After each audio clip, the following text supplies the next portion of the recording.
बिस्मिल्लाहिर्रहमानिर्रहीम, अस्सलाम वालेकुम and welcome in the new lecture. Enzyme वाला चैप्टर हमने स्टार्ट किया था फर्स्ट ईयर की बायोलॉजी से और 3 लेक्चर ऑलरेडी हम उसके कर चुके हैं, जिसमें हमने एंजाइम का कंप्लीट इंट्रोडक्शन देखा था, हिस्ट्री उसकी देखी थी और करैक्टरिस्टिक देखी थी और इसके अलावा जो है ना वो मैकेनिज्म उसका हमने देखा था और लॉक एंड की मॉडल इंड्यूस्ड। ऑलरेडी जो है ना ये 3 लेक्चर हम डिटेल के साथ डिस्कस कर चुके हैं।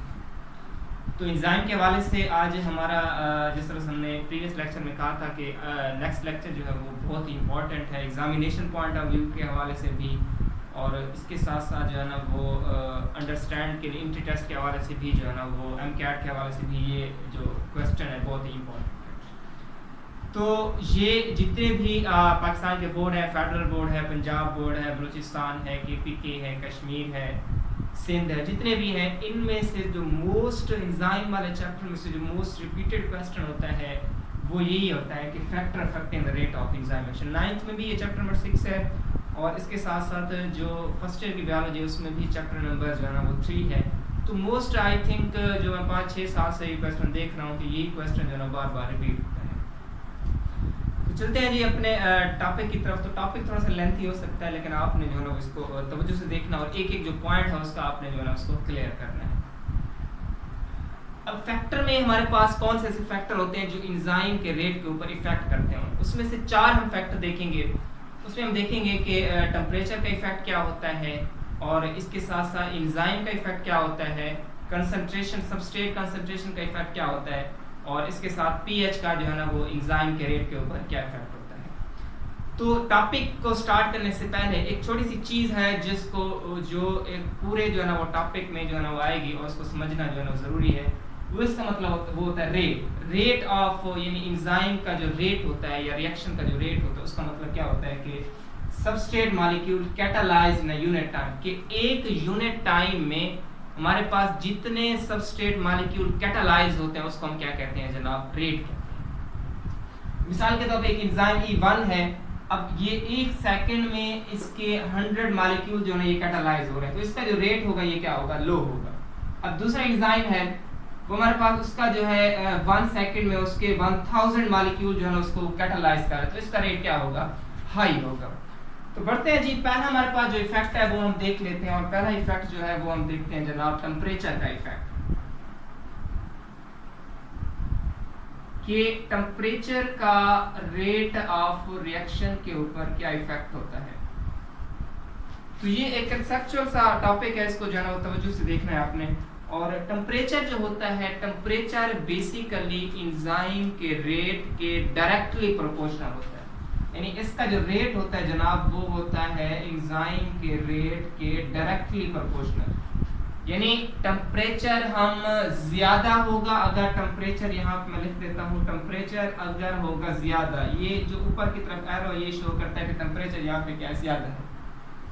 तो टेम्परेचर अगर ज्यादा होगा तो एंजाइम का जो रेट होगा जनाब वो होगा ज्यादा होगा। अगर टेम्परेचर ज्यादा होगा तो एंजाइम का जो स्पीड होगी वो क्या होगी, ज्यादा होगी। रिवर्स इस तरह से, टेम्परेचर अगर कम होगा और एंजाइम का जो रेट होगा ये भी क्या होगा, कम। ये पॉइंट क्लियर।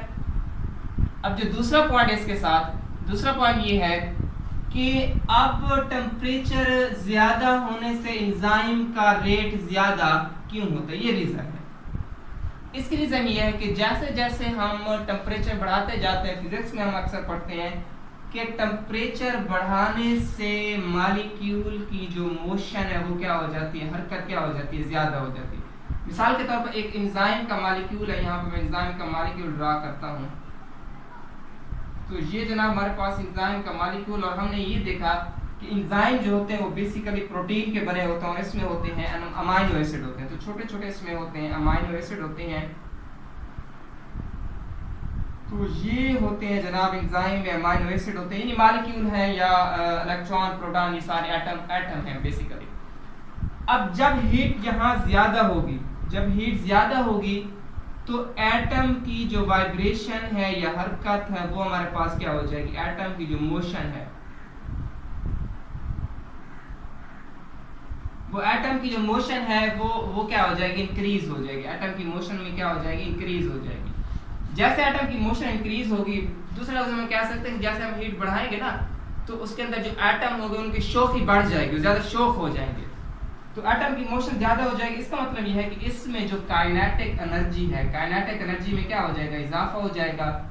जैसे काइनेटिक एनर्जी में इजाफा होगा, मॉलिक्यूल की जो कोलाइजन होगी, आपस में टकराने की सलाहियत होगी, वो क्या हो जाएगी, ज़्यादा हो जाएगी। मॉलिक्यूल तेज़ी से आपस में टकराएंगे, जब तेज़ी से आपस में टकराएंगे तो रिएक्शन क्या होगा, स्पीड अप होगा। रिएक्शन क्या हो जाएगा, स्पीड अप होगा। तो ये होता है सिंपल सा प्रोसेस कि हीट बढ़ाने से मॉलिक्यूल की मोशन ज़्यादा हो जाती है, मोशन ज़्यादा होने से काइनेटिक एनर्जी उसकी ज़्यादा होती है, और जैसे उसकी काइनेटिक एनर्जी ज़्यादा होती है तो फिर उनका जो रिएक्शन होता है, कोलाइजन जो होता है, वो क्या हो जाता है, ज़्यादा हो जाता है। इस वजह से जो एंजाइम का जो रेट है वो क्या हो जाता है, ज़्यादा हो जाता है जैसे टेम्परेचर बढ़ाते हैं। इसी तरह से रिवर्स होता है, रिवर्स टेम्परेचर कम करते जाएंगे, काइनेटिक एनर्जी कम हो जाएगी, मोशन कम हो जाएगी, कोलाइजन कम होगा, और जो उसके आपस में टकराने की सलाहियत होगी वो भी क्या हो जाएगी, कम हो जाएगी। तो ये तो होता है जनाब, टेम्परेचर बढ़ाएंगे तो एंजाइम का रेट जो है वो बढ़ जाए। लेकिन यहाँ पे जो असल जो शो है अब शुरू होगा, असल जो तमाशा है ना वो अब लगेगा कि अगर टेम्परेचर हम बढ़ा रहे हैं, एक खास हद तक होती है, एक लिमिट होती है उसकी, एक लिमिट तक बढ़ाएंगे तो उसके रेट में इजाफा होगा।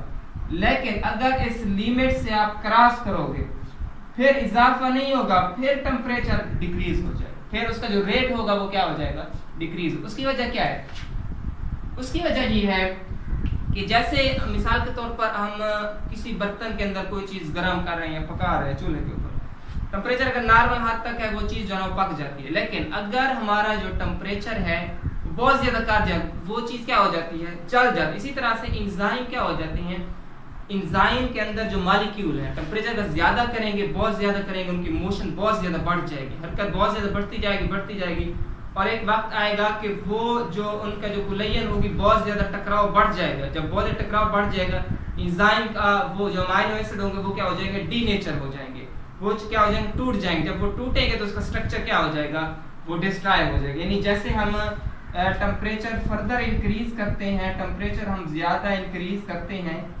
और टेम्परेचर इंक्रीज करने से उसकी जो एंजाइम होते हैं वो क्या हो जाते हैं जनाब, डीनेचर हो जाते हैं।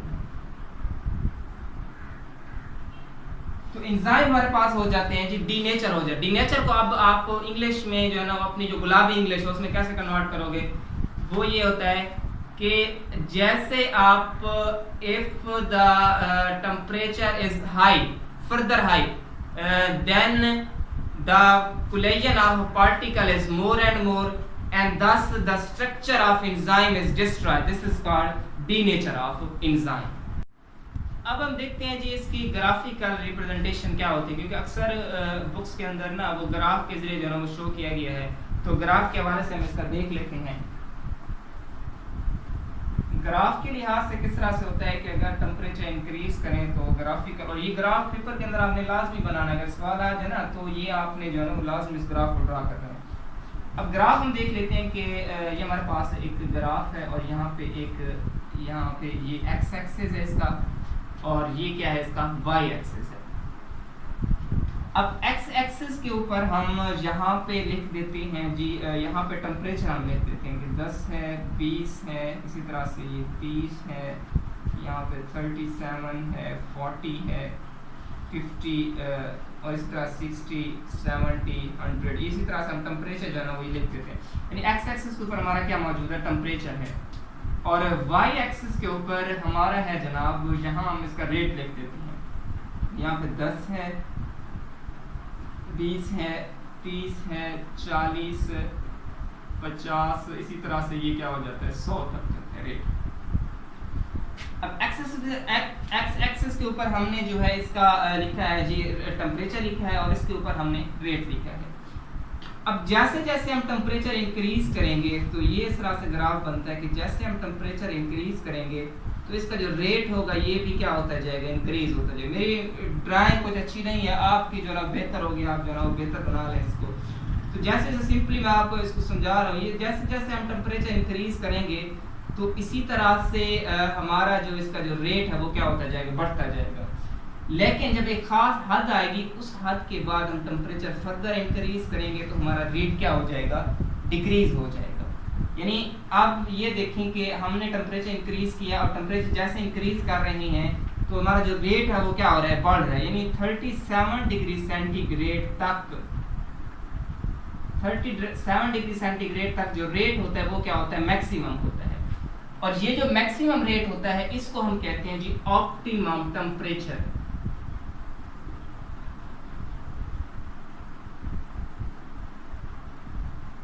ऑप्टिमम टेम्परेचर क्या होता है जनाब? ऑप्टिमम टेम्परेचर ये होता है कि the rate at which enzyme action या एंजाइम एक्टिविटी इज मैक्सिमम, जिसके ऊपर एंजाइम के काम करने की जो रफ्तार होती है वो मैक्सिमम होती है, उसको हम कहते हैं जनाब ऑप्टिमम टेम्परेचर। अब जब टेम्परेचर ऑप्टिमम से ज्यादा होता है फिर उसी तरह से जो रेट है वो क्या होता है, शुरू हो जाता है, डिक्रीज हो जाता है। और इस तरह से डिक्रीज होते होते फिर एक स्टेज ऐसी आती है जहां उसका जो रेट होता है वो जीरो होता है, और इस स्टेज को हम कहते हैं डीनेचुरेशन।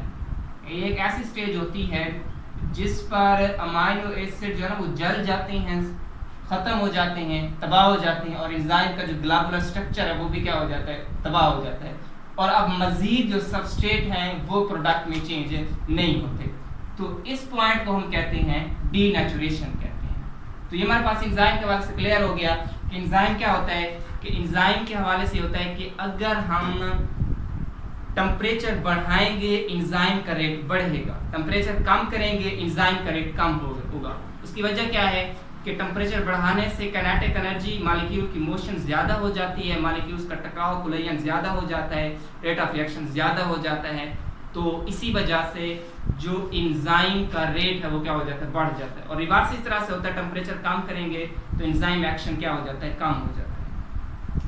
और इसमें दो हमने टर्म देखी, एक डीनेचुरेशन होता है और दूसरा क्या होता है, ऑप्टिमम टेम्परेचर। डीनेचुरेशन क्या होता है, जब एंजाइम टेम्परेचर बहुत ज्यादा हो जाता है तो उस वक्त ये होता है कि एंजाइम की जो स्पीड होती है काम करने की वो क्या हो जाती है, रुक जाती है। यानी वहां पे अब एंजाइम फर्दर उसको सबस्ट्रेट में तब्दील नहीं करते। एक और चीज ऑप्टिमम टेम्परेचर। अब जो ऑप्टिमम टेम्परेचर है वो ये होता है कि वो टेम्परेचर जिसके ऊपर एंजाइम की जो एक्टिविटी होती है वो क्या होती है, मैक्सिमम होती है, उस टेम्परेचर को हम कहते हैं ऑप्टिमम टेम्परेचर। अब हम देखते हैं जी पीएच का क्या इफेक्ट होता है। जब टेम्परेचर आपको जो है अगर समझ आ गया तो पीएच जो है इससे रिलेटेड है, वो यानी उसमें भी ऑप्टिमम की कंडीशन यूज होती है। तो ये अगर समझ आ गया तो वो भी जो है ना वो क्लियर हो जाएगा। तो पीएच हम देख लेते हैं जनाब, पीएच का एंजाइम की एक्शन के ऊपर क्या इफेक्ट होता है। तो यहाँ पे पीएच, अब पीएच क्या होती है, पीएच बेसिकली हमारा टॉपिक आज का टॉपिक नहीं है पीएच का, इसके ऊपर भी जो है ना इंशाल्लाह एक कंप्लीट लेक्चर आएगा पीएच के ऊपर। वैसे जो फर्स्ट ईयर स्टूडेंट्स लेक्चर देख रहे हैं मेरा, तो फर्स्ट ईयर में आपने 10th के अंदर जो ना वो एक केमिस्ट्री में एक जो सेकंड चैप्टर है एसिड बेस और सॉल्ट्स, उसमें आपने पीएच जो ना वो डिटेल के साथ पढ़ा होगा कि पीएच बेसिकली, मैं थोड़ा सा इंट्रोडक्शन करवा देता हूँ उसका, लेकिन इसके ऊपर जो है ना इंशाल्लाह कंप्लीट जो है ना वीडियो मैं बनाऊंगा। तो थोड़ा सा इंट्रो ये है उसका कि पीएच जो होता है वो basically minus log of hydrogen ion concentration, anti log of hydrogen ion concentration होती है। और पीएच के वहाँ पे एक पीएच स्केल भी दिया गया है, और इसके अलावा जो होता है ना वो पीएच मालूम करने के डिफरेंट तरीके बताए गए हैं कि किस तरह से आप पीएच फाइंड आउट कर सकते हो। कि उसमें एक मेथड होता है यूनिवर्सल इंडिकेटर का है, पीएच मीटर का है, तो ये एक अलग सा जो डिटेल है उधर।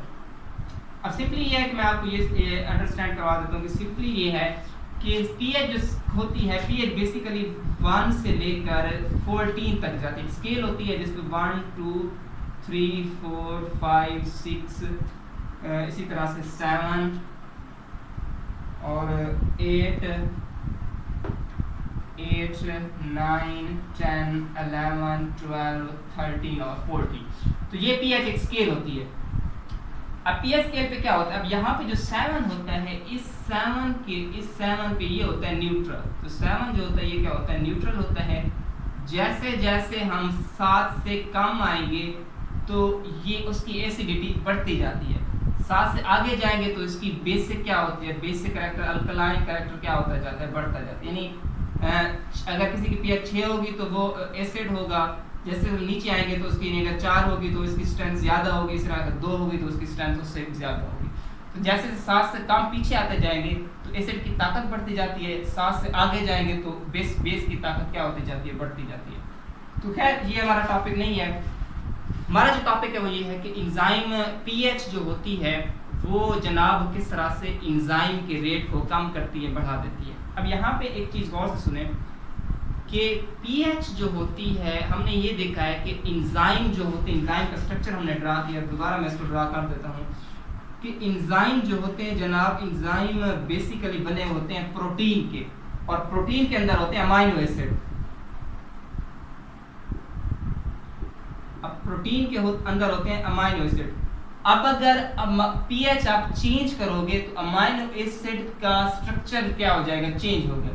अब पीएच बेसिकली क्या काम करती है, जो पीएच होती है एक अमाइनो एसिड है नेगेटिव, मिसाल के तौर पर अमाइनो एसिड है वो क्या है, नेगेटिव है। अगर आप पीएच उसकी चेंज करोगे तो अमाइनो एसिड जो नेगेटिव है वो या तो पॉजिटिव हो जाएगा या क्या हो जाएगा, न्यूट्रल हो जाएगा, या पॉजिटिव हो जाएगा या क्या हो जाएगा, न्यूट्रल हो जाएगा। तो इसी तरह से जब हम उसका चेंज करते हैं, पीएच चेंज करते हैं, तो अमाइनो एसिड का जो स्ट्रक्चर है वो क्या हो जाता है, चेंज हो जाता है, और एंजाइम का जो फंक्शन है वो प्रॉपरली क्या हो जाता है, डिस्टर्ब हो जाता है।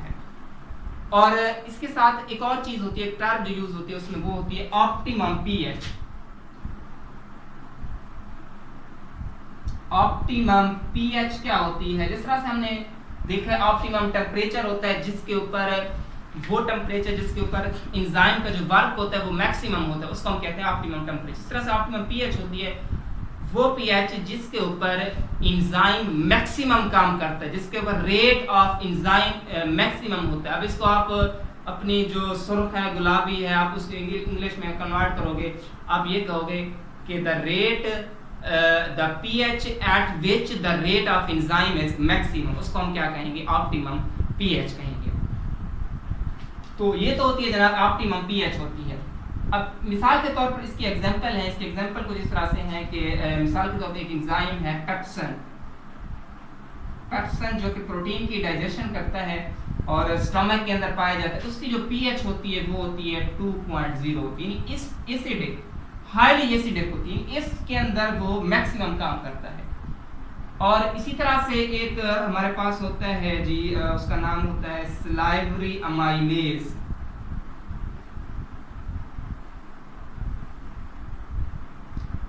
अब जो सलाइवरी अमाइलेज है इसकी जो पीएच होती है वो होती है जनाब 6.80। सलाइवरी अमाइलेज हमारा जो सलाइवा थूक होती है ना, इसके अंदर पाया जाता है सलाइवरी अमाइलेज, जो कि फूड जब हम खाते हैं ना तो उसका जो सलाइवा होता है, लुब्रिकेशन का एक प्रोसेस होता है जिसमें फूड को जो है ना मिक्स किया जाता है, फिर जो है ना वो बोलस बन जाता है, और बोलस आगे जो है ना वो उसको जो है ना वो आगे ले जाया जाता है एसोफेगस के अंदर।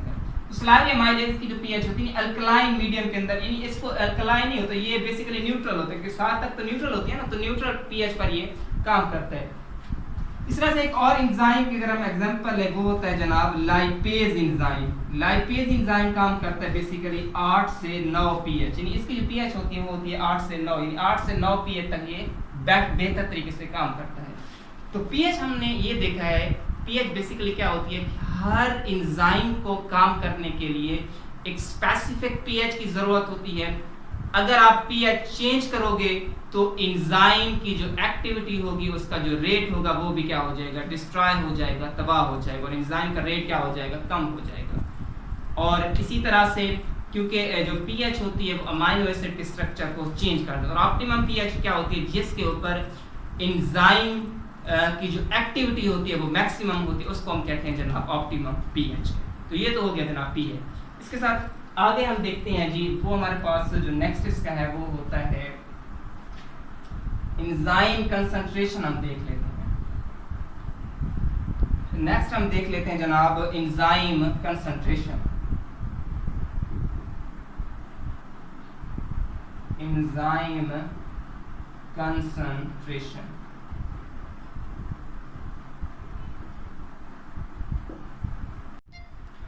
अब हम देखते हैं जो एंजाइम का क्या इफेक्ट होता है। अब मिसाल के तौर हमारे पास सबस्ट्रेट मौजूद हैं जी, 1 है, 2 है, 3 है, 4 सबस्ट्रेट मौजूद हैं, 1 2 3 4। इस पॉइंट को जो है ना गौर से सुने।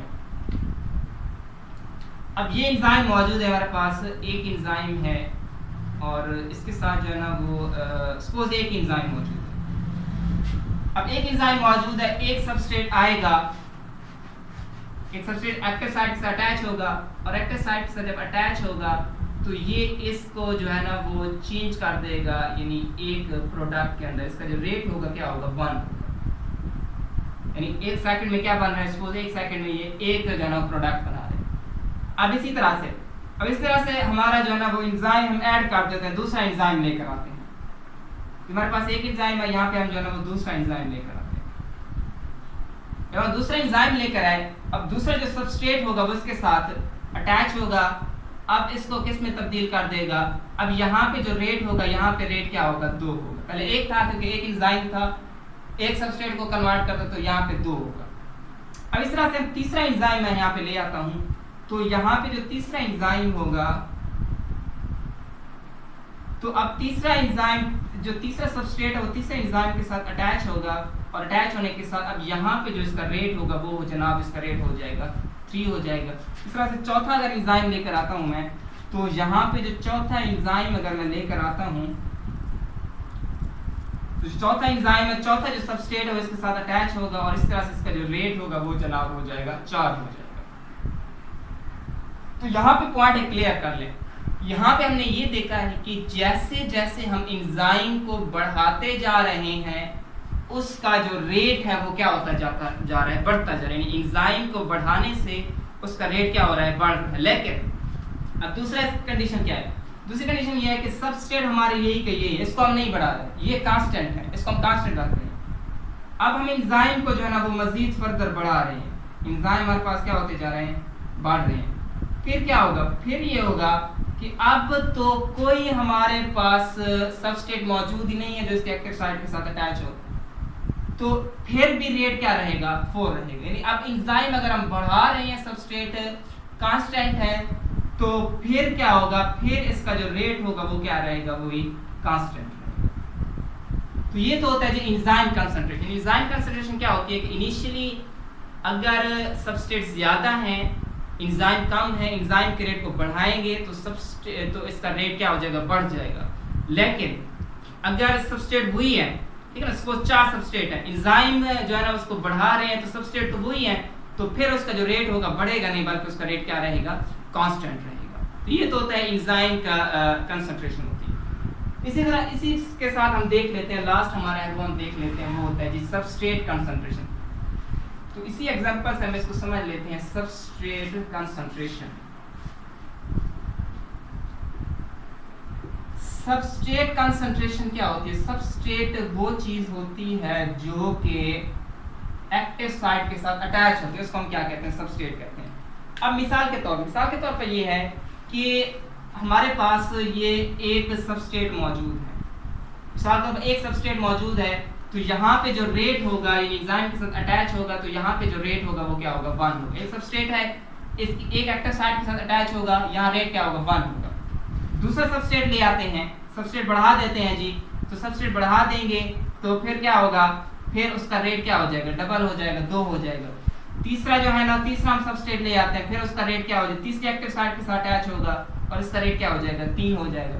इस तरह से हम चौथा सबस्ट्रेट ले आते हैं, तो इसकी एक्टिव साइट के साथ अटैच होगा, तो यहाँ पे रेट इसका क्या हो जाएगा, 4 हो जाएगा। इस तरह से 5वां, 6वां, 7वां, यानी हमारे पास एंजाइम कितने मौजूद हैं, 1 2 3 4 5 6 7 एंजाइम मौजूद है। अगर यहाँ पे सबस्ट्रेट कितने, 1 2 3 4, यानी 5 6 7, अगर 7 सबस्ट्रेट लेकर आएंगे तो 7 एंजाइम के एक्टिव साइट के साथ अटैच होंगे, तो इसका रेट क्या होगा, 7 प्रोडक्ट यहाँ पे बनेंगे। लेकिन फिर वही कंडीशन है, अब यहाँ पे एंजाइम कांस्टेंट रखे हुए हैं, हमने सबस्ट्रेट को बढ़ाते जा रहे हैं, 8 9 10 11 12 इसी तरह से, लेकिन यहाँ पे जो रेट होगा वो वही 7 रहेगा, 7 से नहीं बढ़ेगा। तो यहाँ पे हमने ये देखा है कि अगर एंजाइम को हम कांस्टेंट रखते हैं, इस चीज को, एंजाइम को अगर हम कांस्टेंट रखते हैं, सबस्ट्रेट को बढ़ाते जाते हैं, लेकिन उसके रेट के ऊपर कोई इफेक्ट नहीं होगा, क्योंकि उसकी जो एक्टिव साइट थी वो तो ब्लॉक हो चुकी हैं। ये जो पॉइंट होता है यहाँ पे अब एक इंपॉर्टेंट डेफिनेशन बनती है, उसको हम कहते हैं जी सैचुरेशन। सैचुरेशन कहते हैं, ये केमिस्ट्री में भी टर्म यूज होती है, सैचुरेशन कहते हैं सैरशुदा। तो सैचुरेटेड हमारे पास हाइड्रोकार्बन होते हैं, अनसैचुरेटेड। सैचुरेटेड वो होते हैं जिसमें अगर वो केमिस्ट्री के लिहाज से देखें तो अगर कार्बन की चारों वैलेंसीज पूरी हो, सिंगल बॉन्ड बनाया हो, तो इसको हम कहते हैं सैचुरेटेड। यहाँ पे क्या होता है, यहाँ पे ये होता है कि एंजाइम की, तो वजह से सुने इसको, एंजाइम की जो एक्टिव साइट होती हैं वो ब्लॉक हो जाती हैं बाय द सबस्ट्रेट। तो इसको हम क्या कहते हैं, सैचुरेशन। के सैचुरेशन पॉइंट होता है जिसके ऊपर हमारे पास जितनी भी सारी जो एक्टिव साइट होती हैं वो क्या हो जाती हैं, ब्लॉक हो जाती हैं। कि all active site of enzyme are blocked by the substrate is called saturation. तो ये हमारे पास क्या होता है जनाब, सैचुरेशन। तो ये तो था आज का हमारा लेक्चर जिसमें हमने फैक्टर देखे कि कौन कौन से फैक्टर होते हैं जो एंजाइम के रेट के ऊपर इफेक्ट करते हैं। मैं उसके समरी बता देता हूँ आपको कि 4 फैक्टर होते हैं। टेम्परेचर है, एंजाइम कंसंट्रेशन है, और सबस्ट्रेट कंसंट्रेशन और पीएच। टेम्परेचर का हमने ये देखा, टेम्परेचर हम बढ़ाएंगे एंजाइम का रेट बढ़ेगा, टेम्परेचर कम करेंगे एंजाइम का रेट कम होगा। लेकिन एक खास रेशो है, जब आप टेम्परेचर बढ़ाओगे फिर एंजाइम का रेट बढ़ेगा नहीं, बल्कि एंजाइम क्या हो जाते हैं, डीनेचर हो जाते हैं। और वो टेम्परेचर जो मैक्सिमम टेम्परेचर, वो जिसके ऊपर एंजाइम का जो एक्शन होता है वो मैक्सिमम होता है, उसको हम कहते हैं जनाब ऑप्टिमम टेम्परेचर। इसी के वजह से पीएच हमने देखा है कि every enzyme work on a specific pH. Her enzyme के काम करने के लिए स्पेसिफिक पीएच होती है और उसी पीएच के अंदर रहकर काम करता है। अगर पीएच हम चेंज करेंगे तो एंजाइम की जो एक्टिविटी होगी उसका जो रेट होगा वो क्या हो जाएगा, डिक्रीज हो जाएगा। तो इसी के बाद हमने एक इंपॉर्टेंट टर्म देखी कि ऑप्टिमम पीएच क्या होती है, कि the pH eight which the activity of enzyme, the rate of enzyme is maximum is called optimum pH. तो इसके बाद हमने एंजाइम कंसंट्रेशन भी देखा और सबस्ट्रेट कंसंट्रेशन। एंजाइम कंसंट्रेशन क्या है कि अब सबस्ट्रेट को एंजाइम कंसंट्रेशन हमने ये देखा कि आप एंजाइम को बढ़ाते जा रहे हो तो रेट क्या होता जा रहा है, बढ़ता जा रहा है। लेकिन सबस्ट्रेट हमारे पास क्या है, कांस्टेंट है। एक लेवल ऐसा आएगा जब सबस्ट्रेट और एंजाइम की कंसंट्रेशन बराबर हो जाएगी। फिर आप अगर एंजाइम को बढ़ाओगे तो उसके रेट के ऊपर कोई इफेक्ट नहीं होगा। इस तरह से सबस्ट्रेट हमने देखा है कि अगर हम एंजाइम बहुत ज़्यादा तादाद मौजूद है, सबस्ट्रेट को बढ़ाते जा रहे हैं, एंजाइम का रेट भी बढ़ता जा रहा है। लेकिन जब उसका लेवल बराबर हो जाएंगे, एंजाइम और सबस्ट्रेट दोनों बराबर हो जाएंगे, फिर अगर हम सबस्ट्रेट को बढ़ाएंगे तो एंजाइम का जो रेट है उसके ऊपर कोई इफेक्ट नहीं होगा। उम्मीद है आपको जो है ना ये लेक्चर समझ आ गया होगा। अगर समझ आ गया है तो एक छोटा सा जो है ना हमें लाइक दे दें और कमेंट भी कर दें, और इसी के साथ जो है ना वो शेयर और सब्सक्राइब भी कर लें। तो मिलते हैं जी नेक्स्ट वीडियो में। और नेक्स्ट हमारा लेक्चर है वो इस चैप्टर का लास्ट लेक्चर है। तो इंशाल्लाह हमारा ये जो चैप्टर है वो क्या हो जाएगा, इनहिबिटर के बारे में है कि, और इनहिबिटर के बाद वो भी जो है ना इंपॉर्टेंट है। शॉर्ट क्वेश्चन में अक्सर जो है ना उसकी जो टाइप्स होती हैं वो लाजमी आती हैं। तो मिलते हैं जी नेक्स्ट वीडियो के साथ, तब तक के लिए अल्लाह हाफ़िज़।